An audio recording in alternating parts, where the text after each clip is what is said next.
नमस्कार दोस्तों। आज हम राजपूत काल पढ़ने जा रहे हैं। यह भारतीय इतिहास का एक महत्वपूर्ण काल है। कल्पना कीजिए कि एक बहुत बड़ा साम्राज्य था जिस पर सम्राट हर्षवर्धन शासन करते थे। लेकिन जब 647 ईस्वी में हर्षवर्धन की मृत्यु हुई, तब पूरे भारत को एक साथ संभालने वाला कोई शक्तिशाली शासक या राजा नहीं बचा। अब क्या हुआ? तो भारत के अलग अलग क्षेत्रों में छोटे छोटे राज्य बन गए। इन राज्यों पर जिन वीर योद्धाओं ने शासन किया, उन्हें हम क्या कहते हैं? उन्हें राजपूत कहते हैं। इसी कारण 647 से लेकर लगभग 1206 ईस्वी तक के समय को राजपूत काल कहा जाता है। क्या कहा जाता है? राजपूत काल कहा जाता है। आइए कहानी की तरह हम लोग समझते हैं। मान लीजिए कि एक बड़ा परिवार था जिसका मुखिया चला गया। अब परिवार के अलग अलग सदस्य अपना अपना घर संभालने लगे। ठीक इसी तरह हर्षवर्धन के बाद भारत में एकता समाप्त हो गई और कई राजपूत वंश उभरकर सामने आए, जिसमें थे प्रतिहार, चौहान, परमार, चंदेल, सोलंकी और गहरवाल शामिल थे। इन राजाओं ने अपने राज्यों में शासन किया और वीरता का परिचय दिया। इस काल का मुख्य विशेषता क्या है? तो राजनीतिक विखंडन। पूरा भारत एक शासक के अधीन नहीं था। कई स्वतंत्र राज्य अस्तित्व में आए। सामंतवादी व्यवस्था। सामंतवादी व्यवस्था के मतलब क्या समझते हैं? कि मान लिया जाए कि पूरा इंडिया का एक राजा था। उस राजा को मान लीजिए कि पूरा जो साम्राज्य है उनको संभल नहीं रहा है, तो क्या करेगा? कुछ मान लो कि ए को दे दिए, कुछ बी को दे दिए, कुछ सी को दे दिए, कुछ डी को दे दिए। तो इन चारों को जो हम अपना साम्राज्य बांट के दिए, तो ये चारों क्या करते थे? राजा को टैक्स देते थे। जो भी वसूली होता था इसके लैंड पर, ये लैंड का टैक्स वसूल कर राजा को देते थे। और जब युद्ध होता था तो राजा की सहायता करते थे। तो ये जो इसका जो जमीन जो लेते थे राजा का, इन्हें हम क्या कहते हैं? सामंतवादी व्यवस्था। और सांस्कृतिक उत्कर्ष में इसमें था कि मंदिरों का निर्माण हुआ, साहित्य का क्या हो गया? विकास हुआ, कला और स्थापत्य का भी विस्तार हुआ, विशाल दुर्ग किले बनाए गए। आइए समझते हैं राजपूत के बारे में। राजपूत शब्द का अर्थ क्या है?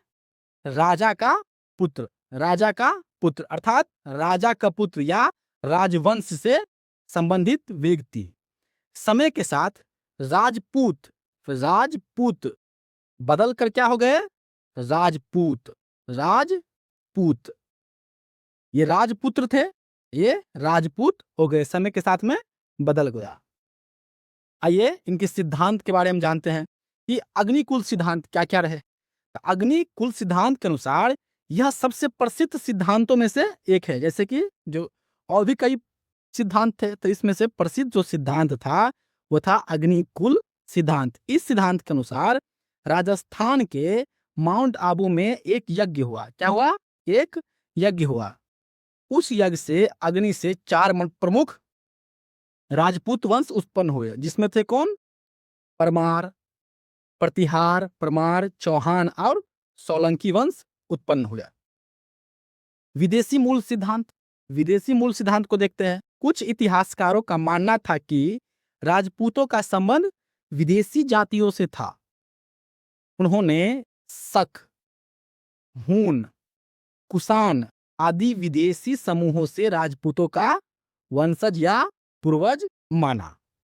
एक दूसरा सिद्धांत बताता है भारतीय उत्पत्ति सिद्धांत। इनके प्रतिपादित कौन है? तो सीवी वैद्य। यह आज सबसे अधिक स्वीकार किए जाने वाला मत है कि राजपूत का जो उत्पत्ति हुई है ये भारत में ही हुआ है। ये सबसे ज्यादा माना जा रहा है। तो अब समझते हैं राजपूत काल की पहचान क्या थी। क्या इनकी विशेषता थी? अगर परीक्षा में पूछा जाए कि राजपूत काल की प्रमुख विशेषता क्या थी, तो हमें 4 बातें याद रखनी है। क्या-क्या? राजनीतिक, सामाजिक, आर्थिक और सांस्कृतिक। यानी पूरे राजपूत काल को इन 4 भागों में हम समझ सकते हैं। आइए राजनीतिक विशेषता को समझते हैं। सबसे पहले राजनीतिक विशेषता के बारे में बात करते हैं। तो हर्षवर्धन की मृत्यु के बाद भारत में कोई बड़ा शक्तिशाली साम्राज्य नहीं था। इसीलिए अनेक छोटे-छोटे क्या बन गए? राज्य बन गए। जैसे कि चौहान, प्रतिहार, परमार और चंदेल। इन राज्यों के बीच अक्सर युद्ध हो जाया करते थे। सामंती व्यवस्था, राजा अपने अधीन सामंतों को क्या देता था? लैंड को देता था। बदले में सामंत क्या करते थे? तो युद्ध के समय राजा को सैनिक और सहायता दोनों प्रदान करते थे। आइए सामाजिक विशेषता के बारे में समझते हैं। राजपूत समाज में जाति व्यवस्था काफी था, क्या था? मजबूत था। समाज विभिन्न वर्गों में बटा हुआ था। महिलाओं की स्थिति, महिलाओं की स्थिति में इस काल में जौहर प्रथा, क्या? जौहर प्रथा प्रचलित थी। जब दुश्मन किले पर कब्जा करने वाला होता था, तब राजपूत जो महिलाएं थी अपनी सम्मान के रक्षा करने के लिए, अपनी इज्जत आबरू को रक्षा करने के लिए अग्नि में प्रवेश कर जाती थी। इसे क्या कहा गया? इन्हें जौहर कहा जाता है। और आर्थिक विशेषता को देख लेते हैं। तो आर्थिक विशेषता में राजपूत काल की अर्थव्यवस्था का मुख्य रूप से क्या था? कृषि, कृषि, पशुपालन पर आधारित थी। अधिकांश लोग क्या करते थे? खेती करते थे। गांव आर्थिक जीवन का मुख्य केंद्र था। मेन सेंटर क्या था इनका? गांव। सांस्कृतिक विशेषता को देखते हैं। यही राजपूत काल की सबसे शानदार विशेषता थी। ठीक है, इसी काल में क्या बने? भव्य मंदिर बने, साहित्य का विकास हुआ और कला और स्थापत्य की क्या हुई? उन्नत हुई। विशाल दुर्ग एवं किले बनाए गए। आइए उदाहरण के साथ में समझते हैं। मंदिर में क्या बनाए गए? तो खजुराहो मंदिर का निर्माण किया गया चंदेल शासकों के द्वारा और दिलवारा का जैन मंदिर बने। किले में समझते हैं। किले में क्या बना? तो चित्तौड़गढ़ के दुर्ग बने और कुंभलगढ़ के दुर्ग बने। आइए सबसे पहले गुज्जर प्रतिहार वंश की बात करते हैं। इनकी राजधानी कहाँ थी? तो इनकी राजधानी कन्नौज थी और इनके संस्थापक थे नागभट्ट प्रथम। उस समय कन्नौज उत्तर भारत का सबसे महत्वपूर्ण राजनीतिक सेंटर माना जाता था। प्रमुख शासक कौन हुए? तो प्रमुख शासक हुए इनका मिहिर भोज। उसने अपने राज्य का काफी विस्तार किया, बहुत ज्यादा मतलब कि विस्तार किए। इनका उपाधि था आदि वराह की उपाधि धारण किए थे मिहिर भोज ने। इस वंश की सबसे बड़ी उपलब्धि क्या थी? तो इन्होंने पश्चिम से आने वाले आक्रमण और अब आक्रमणों का क्या किया? मुकाबला किया। अरबों को उत्तर भारत में आगे बढ़ने से रोका। इसीलिए इतिहास में गुज्जर प्रतिहार को भारत की सुरक्षा के लिए क्या महत्वपूर्ण मानते हैं। अब आइए परमार वंश की बात करते हैं। इनकी राजधानी कहाँ थी? तो धारा। इनकी राजधानी कहाँ थी? धारा, जो वर्तमान में कहाँ है? मध्य प्रदेश में। राजा भोज, इनका जो प्रसिद्ध शासक हुए ये कौन हुए? राजा भोज। दोस्तों आपने अक्सर सुना होगा, कहाँ राजा भोज कहाँ गंगू तेली। यह कहावत इसी राजा भोज से जुड़ी हुई है। राजा भोज परमार वंश के सबसे प्रसिद्ध शासक थे। राजा भोज केवल योद्धा ही नहीं थे, वे विद्वान विद्वान थे, लेखक थे, कला प्रेमी थे एवं संस्कृति के रक्षक थे। उन्होंने शिक्षा एवं साहित्य को बहुत बढ़ावा दिया। भोजशाला, राजा भोज ने भोजशाला को प्रसिद्ध किया, जिसमें भोजन नहीं, इसमें क्या मिलते थे? ज्ञान और विद्या का ये प्रमुख केंद्र था भोजशाला। इनका प्रमुख ग्रंथ क्या है? राजा भोज से जुड़े प्रमुख ग्रंथ है सरस्वती कंठाभरण। क्या है? सरस्वती कंठाभरण और राज मार्तंड इनका प्रमुख ग्रंथ है। आइए दोस्तों, अब हम राजपूत काल के सबसे प्रसिद्ध वंशों में से एक चौहान वंश को पढ़ते हैं। अगर किसी एक राजपूत का नाम सबसे ज्यादा प्रसिद्ध है तो वह क्या है? पृथ्वीराज चौहान। पृथ्वीराज चौहान का नाम सबसे ज्यादा प्रसिद्ध है। इन्हें राजपूत वीरता और शौर्य के प्रतीक माना जाता है। चौहान वंश की राजधानी कहाँ है? राजधानी अजमेर दिल्ली में है। अजमेर दिल्ली में है। चौहान वंश का प्रभाव मुख्य रूप से राजस्थान और दिल्ली क्षेत्र में था। धीरे धीरे इनका राज कितना शक्तिशाली हो गया कि दिल्ली भी इनके नियंत्रण में आ गई।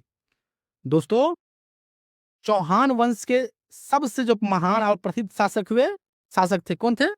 पृथ्वीराज चौहान। पृथ्वीराज चौहान वे केवल राजा ही नहीं बल्कि महान योद्धा थे, कुशल धनुर्धर थे और वीर सेना नायक थे। ये भी थे। उनकी वीरता की कहानियां आज भी लोक गीतों और इतिहास में सुनाई जाती है। अब आते हैं परीक्षा की सबसे महत्वपूर्ण भाग पर। पृथ्वीराज चौहान और मोहम्मद गौरी के बीच दो बड़े युद्ध हुए, जिन्हें क्या कहा जाता है? ताराइन का युद्ध। आइए सबसे पहले देखते हैं ताराइन का युद्ध। ये किन के बीच हुआ था? तो इस युद्ध में पृथ्वीराज चौहान बनाम कौन था? गौरी। पृथ्वीराज चौहान और गौरी के बीच में यह युद्ध हुआ था। इस युद्ध का विजयी कौन हुए? तो प्रथम विश्व युद्ध में जो विजयी हुए, पृथ्वीराज चौहान विजय हुए और मोहम्मद गौरी पराजित हो गए थे। आइए अब देखते हैं ताराइन का दूसरा युद्ध, जो 1192 में हुआ था। एक वर्ष बाद मोहम्मद गौरी फिर से बड़ी सेना लेकर आया। इस बार युद्ध में मोहम्मद गौरी क्या हो गया? विजय हो गया। पृथ्वीराज चौहान पराजित हो गए और तुर्की सत्ता का क्या हो गया? तुर्की सत्ता का नींव पड़ गई। आइए आगे बढ़ते हैं। दोस्तों, अब हम राजपूत काल के 3 महत्वपूर्ण राजवंशों के बारे में पढ़ेंगे। कौन कौन है?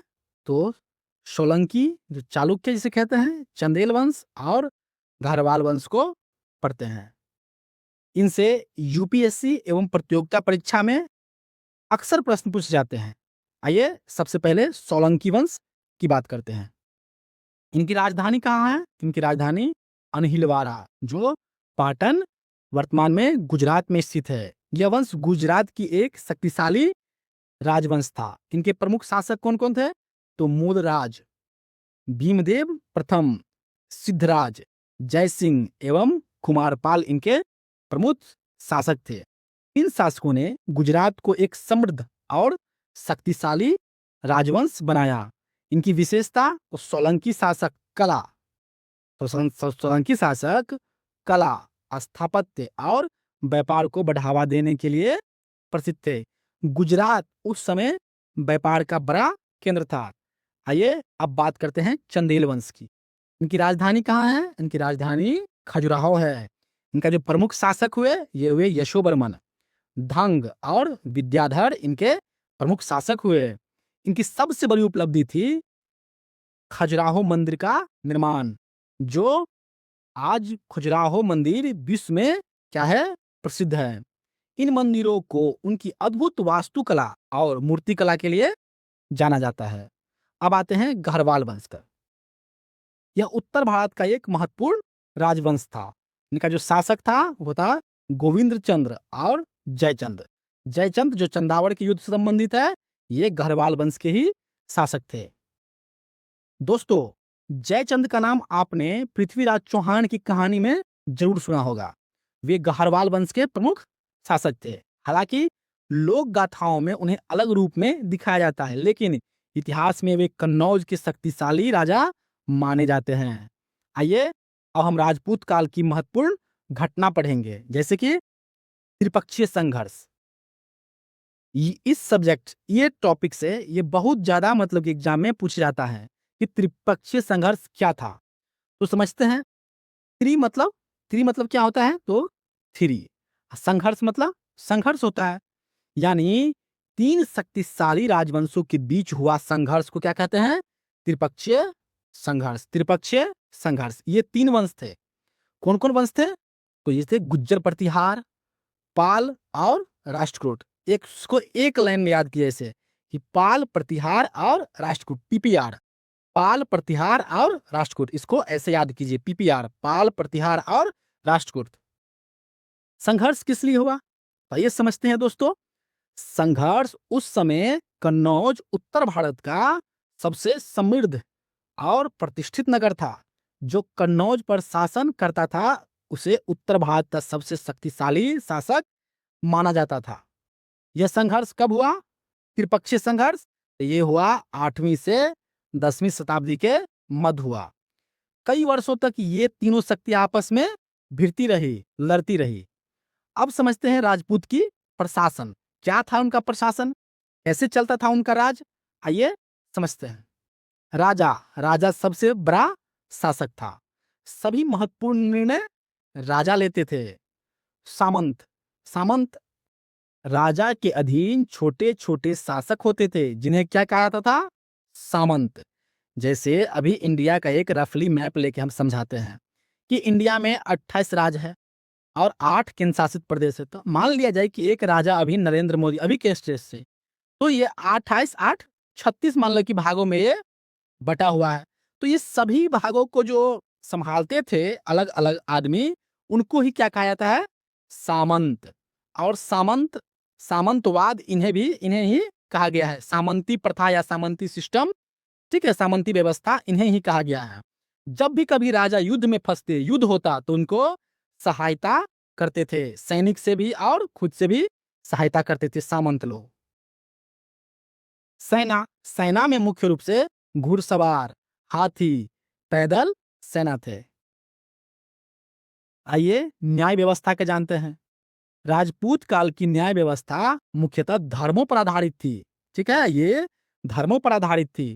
न्याय करते समय धार्मिक नियमों और परंपराओं का पालन किया जाता था। आइए आगे बढ़ते हैं। अब हम राजपूत काल के समाज और संस्कृति को समझेंगे। अगर कोई पूछे कि राजपूत काल की सबसे बड़ी पहचान क्या थी, तो इसका उत्तर क्या होगा? इसका उत्तर होगा वीरता, भव्य मंदिर और उत्कृष्ट कला और सामाजिक परंपराएं। आइए अब समझते हैं कि राजपूत समाज कैसा था। तो राजपूत काल का समाज मुख्य रूप से 4 वर्णों पर आधारित थी। कौन कौन? तो ब्राह्मण, क्षत्रिय, वैश्य और शूद्र, मुख्य रूप से 4 वर्ण थे। इसको देख लीजिए, ब्राह्मण, क्षत्रिय, वैश्य और शूद्र। समाज में प्रत्येक वर्ग का अपना अपना क्या था? अलग कार्य था। ये तो हम लोग ऋग्वैदिक काल से ही देखते आ रहे हैं। चलिए अब देखते हैं क्षत्रियों का महत्व। राजपूत काल में क्षत्रिय वर्ग विशेष सम्मान था। इनको विशेष सम्मान मिलता था क्योंकि वे युद्ध करते थे। क्या करते थे? युद्ध करते थे, राज्य की रक्षा करते थे और शासन चलाते थे। इसलिए समाज में उनका स्थान बहुत क्या था? ऊंचा था। नारी की स्थिति कैसा थी? तो नारी की स्थिति के बारे में हम लोग झलक देखते हैं। राजपूत महिलाओं को सम्मान दिया जाता था। राजपूत महिलाओं को सम्मान दिया जाता था। रानी पद्मिनी, कर्मावती जैसी वीर महिलाओं की कहानियां प्रसिद्ध हैं।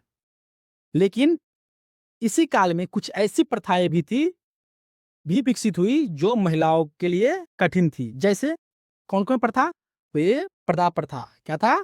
पर्दा प्रथा। इस काल में धीरे धीरे पर्दा प्रथा का प्रसार होने लगा। विशेषकर उच्च वर्गों में इसका प्रभाव अधिक दिखाई देता है। आइए इसके कला और स्थापत्य कला के बारे में समझते हैं। राजपूत काल की सबसे शानदार उपलब्धि थी इनकी कला और स्थापत्य कला। इनकी उपलब्धि थी कि उन्होंने मंदिर का निर्माण करवाया। मूर्ति कला क्या और स्थापत्य कला का। आइए मंदिर निर्माण काल का स्वर्ण काल है। इतिहास का राजपूत काल को कहते हैं कि मंदिर निर्माण कला का स्वर्ण काल, मंदिर स्थापत्य स्वर्ण काल कहते हैं। इस काल में पूरे भारत में क्या बनाए गए? भव्य मंदिर का निर्माण करवाया गया। भव्य मंदिर का निर्माण कराया गया। इसका प्रमुख उदाहरण है खजुराहो मंदिर, जिसे चंदेल वंश के शासकों ने बनवाया था। इनका लोकेशन कहाँ पे है? तो मध्य प्रदेश में। ये विश्व प्रसिद्ध मंदिर है। आइए, दिलवारा का जैन मंदिर। दिलवारा का जैन मंदिर कहाँ है? तो माउंट आबू राजस्थान में। ये संगमरमर की अद्भुत नक्काशी के लिए प्रसिद्ध है।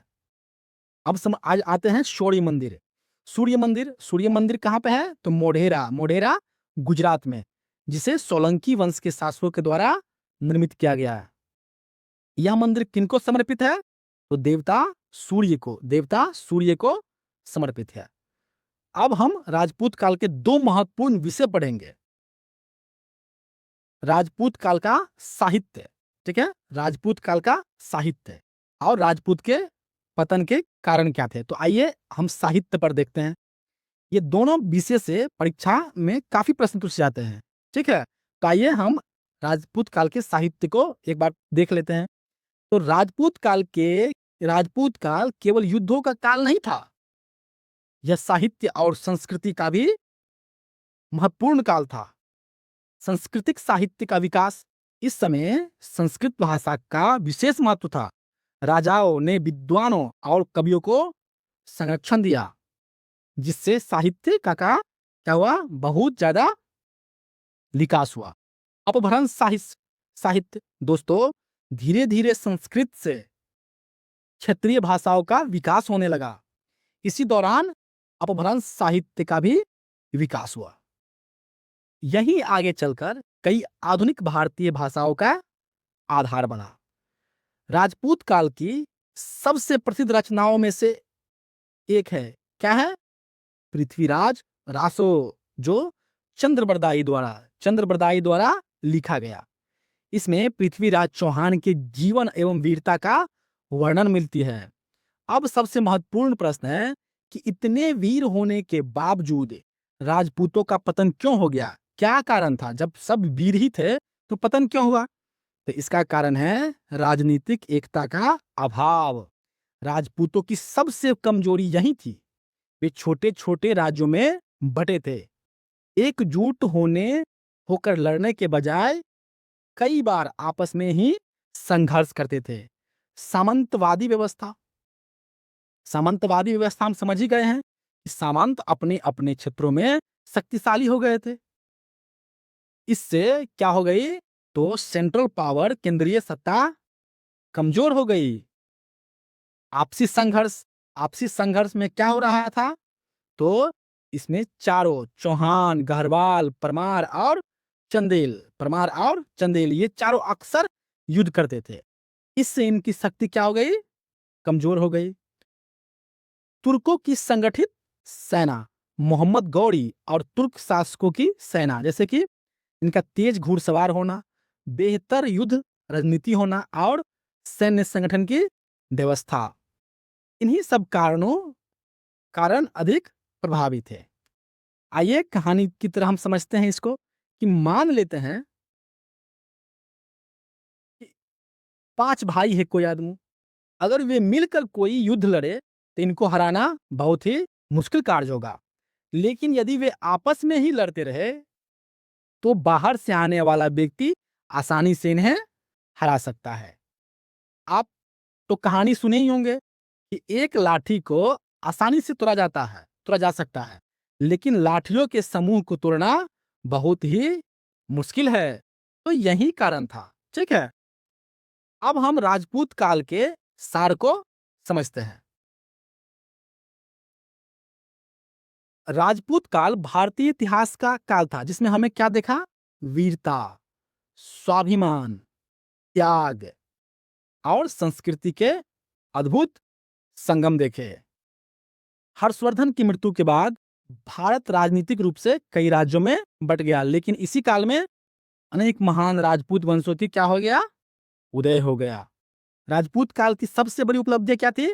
तो विशाल दुर्ग किलों का निर्माण, भव्य मंदिर का निर्माण, साहित्य और संस्कृति का विकास। आइए इनको हम क्विक रिवीजन भी कर लेते हैं।